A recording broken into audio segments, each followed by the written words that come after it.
Hey guys, Lupin here, and hope everyone had a fantastic Christmas. Today we're going to be talking about Mythic Shriekwing, Heroic Sludgefest, Race to World First, and some of my daily, weekly grinds that I wanted to share with you guys and how I kind of manage all of that.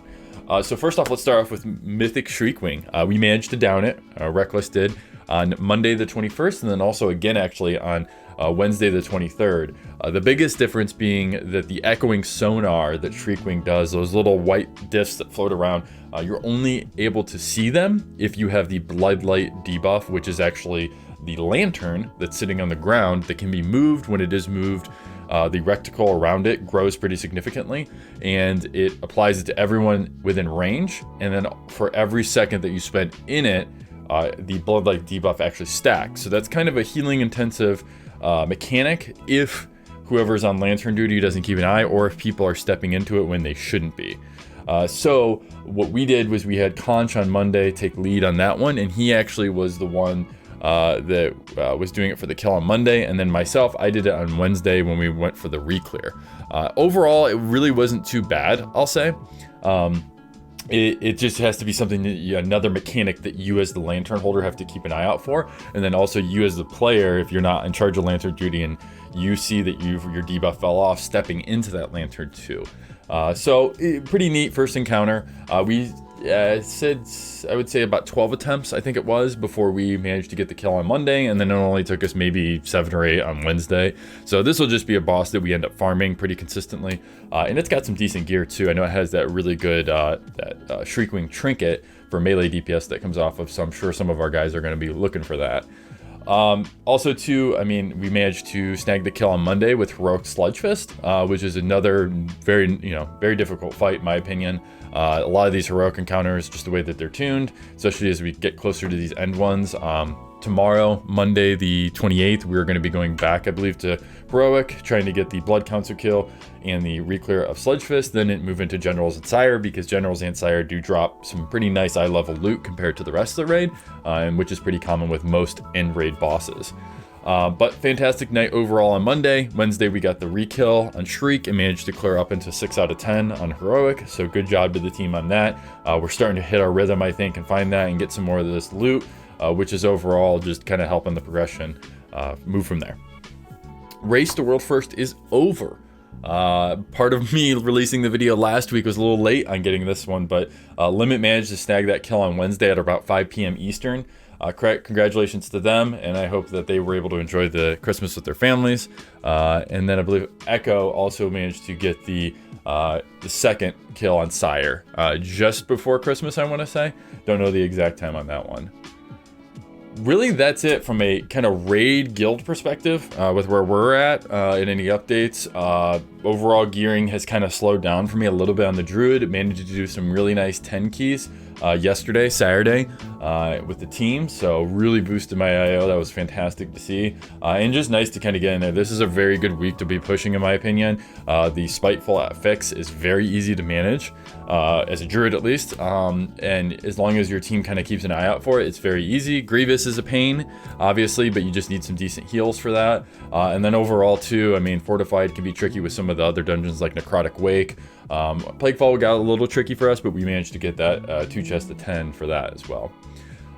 So let's talk about kind of the rest of this. What I want to spend is, which is the weekly update, what I do when I log into the game.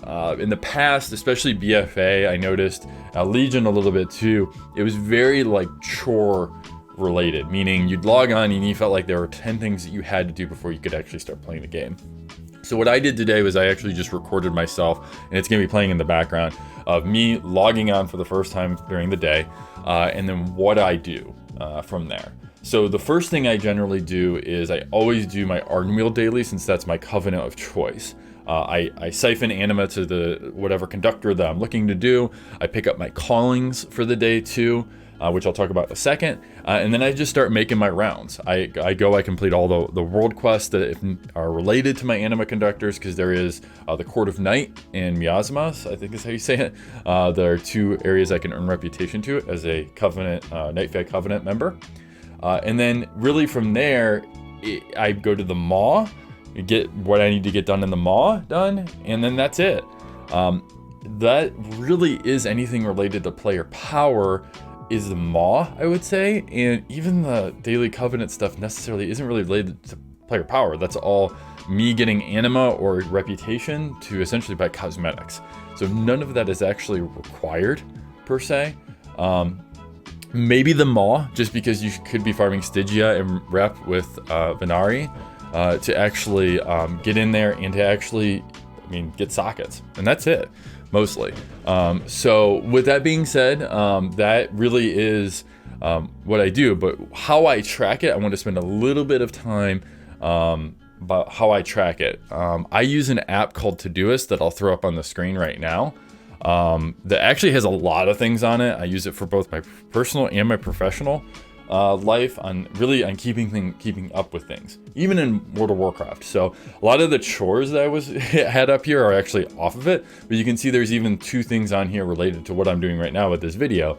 The first one being, with WoW related, what I had today is callings. So callings are the daily kind of emissary, if you remember those, that would pop up. Are they required? They are only required, in my opinion, if you are still farming conduits, because there are some conduits that do come from calling specifically. Mine, for my covenant, came directly from that, but then also so it does come from the world boss, which I was lucky enough to get the conduit from that, and pretty much be done with my main conduit from my balance set. So I actually went through, and you can see in the video too, that I went through and I did the callings. I really only do the callings every 3 days. A lot of times what I'm noticing is that Blizzard will specifically have back-to-back callings for areas. For instance, Bastion might have the world quest and then defend Bastion and then also find rare chests in Bastion. If you do all of those on separate days, in my opinion, you're wasting time, unless there's a specific conduit you're trying to get for raid or Mythic Plus or something like that. In this case, it was Ardenweald, and I was already doing my daily quest, so I just went ahead and did it on top of that. Another one that I do on a weekly basis, and I can actually go over here to my WoW tab and pull this up for my Druid, is I actually do Mythic Plus weekly. So this pops up every Tuesday that I need to do my Mythic Plus. I generally reschedule it to the weekend once it's Tuesday, based on when I need to, but then that'll be my reminder. PvP, another one that I'm personally doing. Conquest is a fantastic way right now to get eye level 200 gear if you can just get through some arenas. If you can get to 1400, you can actually upgrade it with your Conquest gear with Honor to 207, which is better than normal Castle Nathria, and better than, quite frankly, a lot of the Mythic Plus for what it's equates to. Excuse me. So I actually got that PvP done already. I actually also did my Maw run. This is a task that comes up every day. If I get to it, great. If I don't, it's not the end of the world. Callings, like I said, every 3 days. Ardenweald's dailies are every day. Once again, if I don't get to it, it's not the end of the world. Torghast weekly for Soul Ash. Now that all 8 layers are out, just 2 clears on each of the 8 layers is all you need each week. Also weekly renown quests too. This is something I'm almost going to be taking off of my list of things to do because I already do them so naturally, and generally speaking, I usually get them done on Tuesday. World Boss every Tuesday, that comes up. And then also Emerald Nightmare Mythic, that was something I was farming, not something that I need to be farming right now or felt like I need to make that a recurring task right now. So I just left it there. I also have all of these open for my alts, but not all of them I have are set as reoccurring. For instance, my Mage and Hunter I'm not really focusing on, but my Monk I am. So I did set up those weekly quests to do. I know that I did my Mythic Plus already for him, so I'm actually good to go for him too. And if I go back to my main list, it's really just recording this stuff too right now that I have left to do today. Once this is done, I can spend my time doing whatever, leveling my alts, maybe go farming some stuff for raid, which I actually do need to add as raid mats to the list here. And that's kind of how I do. Now, someone might be saying, well, you just play the game for fun and just do that. And once again, if that's what you want to do, that's perfectly fine. But I am also raiding too and trying to maintain my main character. And this is a very good way, at least in my opinion, to log on, knock out a couple of the things I need to get done, and then I can move on. And I can kind of, play the game, do other things in real life without wondering, did I get everything done I needed to? So this application is actually called Todoist. I'll throw the link for it in the description. There's a web-based one. There is a app I use also too. It has been a fantastic quality of life improvement for me personally. just to remember to do things like prep the coffee for the next day. And now I've built all of those habits from checking them off the list, so to speak, and doing that. So overall, I hope this has been helpful. I'm happy to even honestly do a full video on just this, even unrelated to WoW too, because there's a ton of things on here to remind me to do. But you know, don't feel like you have to use it, but hopefully you found this helpful. And yeah, outside of that, guys, that's pretty much it. I'm gonna be leveling my shaman a little bit. I've been having some fun with that, with enhance. I'm probably gonna be focusing mostly on resto though, maybe for some keys. And outside of that, we're gonna be jumping into normal tonight, the 27th. To do a quick re-clear. Tomorrow, Monday, our normal raid time, which is when I'll be streaming to 8 to 11 p.m. Monday, Wednesday, Thursday, Eastern. We're going to be moving our raid night again this coming Thursday to the following Sunday, which will be the 4th, I want to say. I think that sounds right, or 3rd. Yeah, thanks for watching, and stay safe out there, friends. I'll talk to you later. All right, bye.